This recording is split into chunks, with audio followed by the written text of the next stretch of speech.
What's up guys, Jimmy here, and today I want to talk about Street Fighter 6. Now I've got so many requests to talk about my wish list for Street Fighter 6 and all sorts of questions regarding Street Fighter 6, and I thought I'd make a video about it right before the supposed reveal.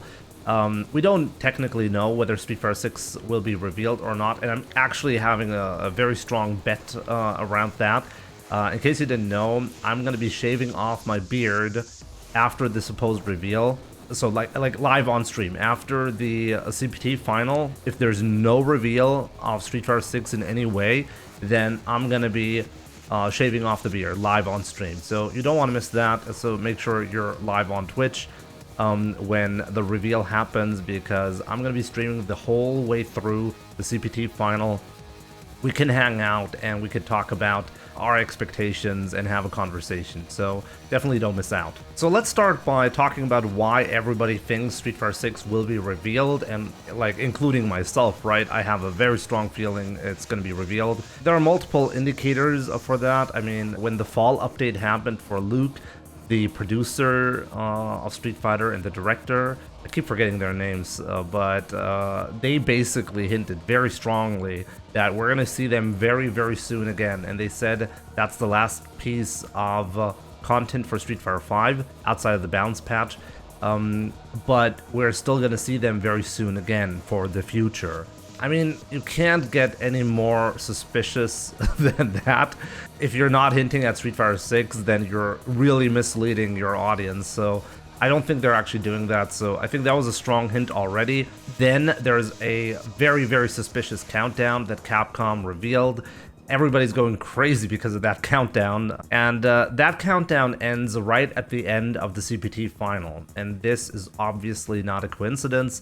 We're expecting a reveal for something that makes sense to announce at the CPT final.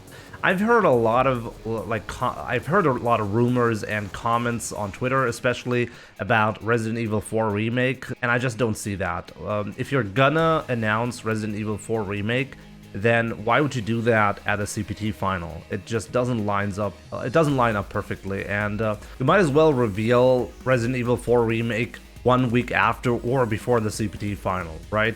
That way you can make sure people aren't set up in a weird way, with weird expectations. Obviously, most people who are going to watch the CPT final are interested in fighting games, and Resident Evil has such a big audience and so many fans.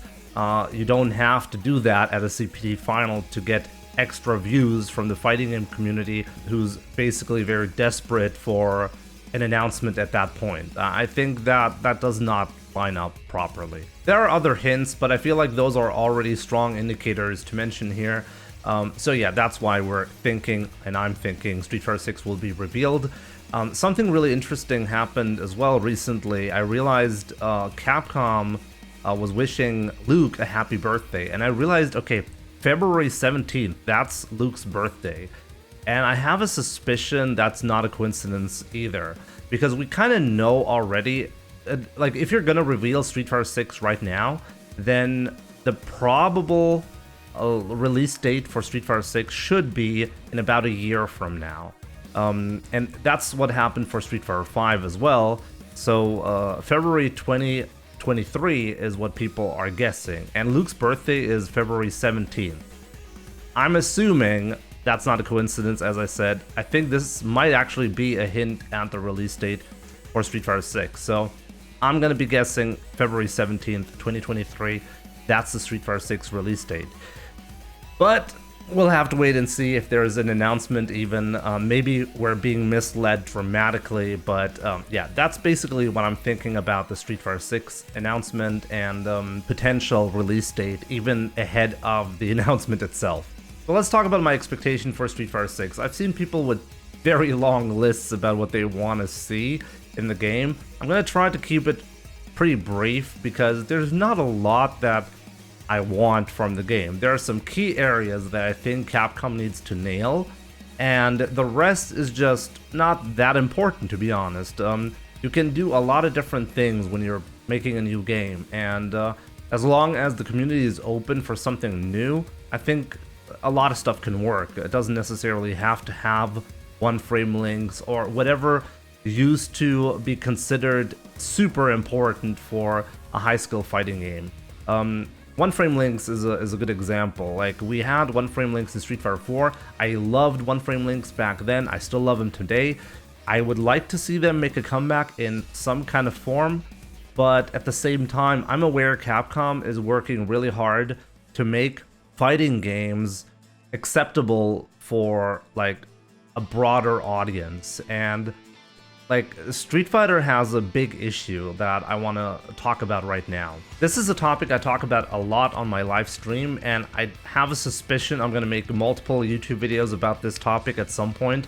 But it's basically this idea that fighting games are like, at least considered difficult to play. And this is a major problem if you want to have a broader audience for your games. Tekken is actually doing a better job compared to Street Fighter to make the game enjoyable for everybody. This should be a real goal as a developer, and I think this should be a goal for Street Fighter as well. And I think it actually was a goal for Street Fighter 5, but I feel like they didn't actually nail it at all. Like, beginners still think that execution is very difficult in Street Fighter 5, even though links were made dramatically easier. There are so many things that you can tweak when it comes to the execution barrier, and I'm not quite sure how to handle this topic in particular. I feel like if you go for a simplified control scheme, then you end up losing a lot of players as well. And you also lose a lot of the identity of Street Fighter. One thing that Tekken does really well, for example, is if you just mash buttons when you play Tekken, then something cool is going to happen no matter what character you play. And this is really important because it just means if you're a casual and you pick up the game, you can just mash, which is a natural instinct of a casual and a beginner anyways, and something cool is going to happen and you're going to have a good time. At the end of the day, what you need to make sure is people picking up the game for the first time without prior experience whatsoever need to have a good time. This is going to be a big challenge, and there are multiple things that you can do here. I'm thinking maybe they're going to actually go for like super easy execution mode or something like that, where a lot of stuff is very, very different. Like mashing, for example. Mashing is going to maybe links won't even work. Everything is going to be a target combo. Who knows? Like, there are like really weird things that you would have to do for Street Fighter in order to get the same benefits for like playability for beginners compared to Tekken, let's say. Target combos are really important because of the mashability of those attacks, and Tekken has a big edge over Street Fighter because of that. It's interesting how Smash, for example, handles this problem, because competitive play in Smash is actually very difficult. Like, I actually play a lot of Smash Brothers Melee, and it's the most technical game that I've ever played. Like, Street Fighter doesn't even come close to that. I'm not that great at the game, by the way, for anyone who's a fan of Melee. Love the game, but definitely not competitive level for me. Anyways, it's very technically challenging, and how do you make this game interesting for a casual audience? And Nintendo has a solution for that. Just make different modes that casuals will enjoy. So as a beginner, you will just play with items on, you will play with stage hazards in Smash Ultimate or something like that, right? Like, there are many different ways to play the game, and everyone is gonna find something enjoyable. And you're just gonna focus on that. You're gonna focus on the enjoyable part. And the enjoyable part is something completely different for competitive versus casual players. And this is really important to understand, and Nintendo has a really unique solution. Now, if we go back to Capcom, how does Capcom do that? As I said, you could make a different mode where the game functions very differently. Or just have different like fun modes where the goal of the game is slightly different, like what do you call that, like Tekken Ball mode, right? I loved that stuff when I played Tekken 3 casually back then. I wonder how Capcom is going to do that in Street Fighter 6. And I think this is going to be a major discussion, especially for the competitive scene. There's going to be a discussion about, okay, is this a game worth playing? Because they dumbed it down even further. This is the same discussion that we have Going from Third Strike to Street Fighter 4, we had this discussion. Going from 4 to 5, we had this discussion. And we're gonna have the same discussion going from Street Fighter 5 to Street Fighter 6, almost guaranteed. So I'm really curious to see what's gonna happen there. Okay, so I think this is like a big challenge that Street Fighter 6 needs to address in some fashion, and I think they will address that somehow, and it will be controversial, guaranteed. But let's talk about my personal wish list, since so many people have asked about that. What do I want from Street Fighter 6? It needs to be a fun game. Technically, I only need versus mode, I need a training mode that is great, and I need a functioning online mode. And this is like the typical competitive player. Those are the only 3 modes that actually matter. The rest is just filler, pretty much for casual players. And that's okay, and I think those modes are actually very important. And if there's any lesson to be learned from Street Fighter 5, it's that you can't just release a game at a state that is acceptable for competitive players. I mean, it wasn't acceptable because the online was bad, but let's just assume from a, let's just assume the online was okay. But even if you have a functioning online mode, if you're lacking the content that is important for casual players, then that's a big problem. And I do believe, even though I personally am not interested whatsoever in like offline modes, I think they're really important. You need a good arcade mode, you need to have a story mode would be great as well. You need to have something that makes casual players think that they didn't waste their money on the game when they bought it, and maybe that's actually going to lure them into the game a little bit further and make them try out certain things. If they enjoy the story mode, maybe they're going to give the game a chance on a deeper level, right? And this is something I'm really hoping Capcom is going to do a better job in Street Fighter 6. Give us a good online mode, please. Give us a good netcode. Please have that be functioning. I'm willing to take, like, if the first week of Street Fighter 5 is going to have server issues and you're going to get locked out of the game and stuff like that, that happens to any new release. So I'm totally okay if that happens. I mean, I would prefer if it didn't happen, but I'm okay with technical issues from the server because it's overwhelmed with the players. I'm willing to deal with all of that. But what I'm not willing to deal with is like a non-functioning netcode. That would be a disaster, and I really hope Capcom learned their lesson from Street Fighter 5. So yeah, now let's talk about characters. What characters would I like to see? I mean, I'm a Ryu player, I've always been a Ryu player, and I will continue to be a Ryu player in Street Fighter 6. I would be really shocked if Ryu wasn't in Street Fighter 6.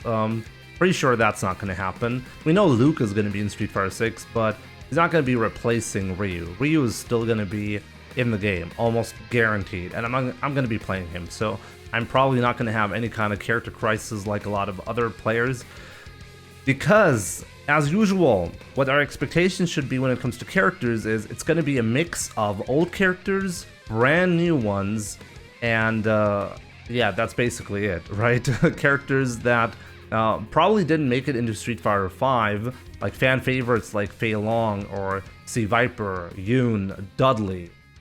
Those are characters that I think have a high chance to actually make it either as like within the base roster or as potential DLC. I'm expecting all of those characters to make a return, and I'm actually really looking forward to some of them, like Yoon, for example. Ganejin is the coolest shit ever. So I'm really looking forward to that. Hopefully he's going to be in Street Fighter 6. As I said, I'm just a Ryu player, so technically that's all I need. But Yoon is a character I like. Rose is a character I really like as well. And yeah, the rest, we'll see. We'll see about that. There are going to be some new faces as usual. And the roster size will probably be around 16 because this is what Street Fighter 4 and Street Fighter 5 both did on release day. And I think that's fine. I've seen a lot of comments about the roster size needing to grow, but I actually disagree with that. I think 16 is a good mix. You're going to be able to establish a couple of different styles, like you're going to have a zoning character, a grappler, you're going to have a Shoto, you're going to have multiple styles established within those 16 characters, and I think it's really important, and I think people really underestimate that. It's really important to have a long-term vision of releasing very important characters, because that's how you make the game hype in the long term. It's not a big deal if a really important character doesn't make it into the base roster. It's important to be able to look forward to the release of a character that people are anticipating. And I think 16 characters is actually fine. If they make it 20 characters, that would be nice. But honestly, I think 16 is better than 20 in a lot of different ways. You have to consider balancing as an issue. If you have like a brand new game, nobody really knows how the game is supposed to be played. Even the developers probably don't know. No, they certainly don't know how to play the game. Not on the same level as competitive players. So the less characters you have in the game, the more unique you can make them, and the easier it is to balance out unique characters and styles. So I think this is really important. Create a solid, even if it's a bit small, create a solid foundation and build upon that. That should be the goal. So yeah, I think I'll leave it at that. So to summarize, what do I want from Street Fighter 6? I wanted to have Ryu. I wanted to have a good netcode. I wanted to have a good versus and training mode. And I want it to be fun. I want it to be fun for everyone. This is something that Capcom really needs to make sure. I really hope the game is not going to be like a half-baked mess that Street Fighter V was when it was released. I really hope they're going to be able to put together a compelling $60 or $70 game on release day with a couple of characters, and like people need to just feel like the game is finished and is going to ship in a finished and not a half-baked state, and it's fun for everyone. I think if Capcom can manage to do that, there's no way the game is going to be in, like, even if it has controversial aspects about the gameplay, I think people are going to be willing to look over them. I mean, the same thing happened for Street Fighter 4. Street Fighter 4 was not at all a game that was universally praised. There are some players, a lot of players from Third Strike actually said that it has no depth and they didn't think it was interesting enough. And nowadays, the perspective completely shifted for Street Fighter 4. But we'll have to wait and see. I'm really curious to know what you think about Street Fighter 6. What are your expectations? What do you think is important for Capcom to nail? Do you even think the game is going to be announced? Definitely let me know. I mean, next time when I'm making a video like that, either my beard is still there or it isn't, right? So we'll see if this whole discussion was completely pointless in the first place. So yeah, any and all thoughts in the comments below. Make sure you tune into the live stream. As I said, once this video goes up, it's just going to be a couple of hours away from the CPT final, and I'm going to be streaming from beginning till the very end for the potential announcement. We'll see about that. I hope I'll see you there. I hope we're going to have some good discussions. I hope Street Fighter 6 will be revealed. That would be amazing. So yeah, we'll see about that. Take care, and I'll see you soon.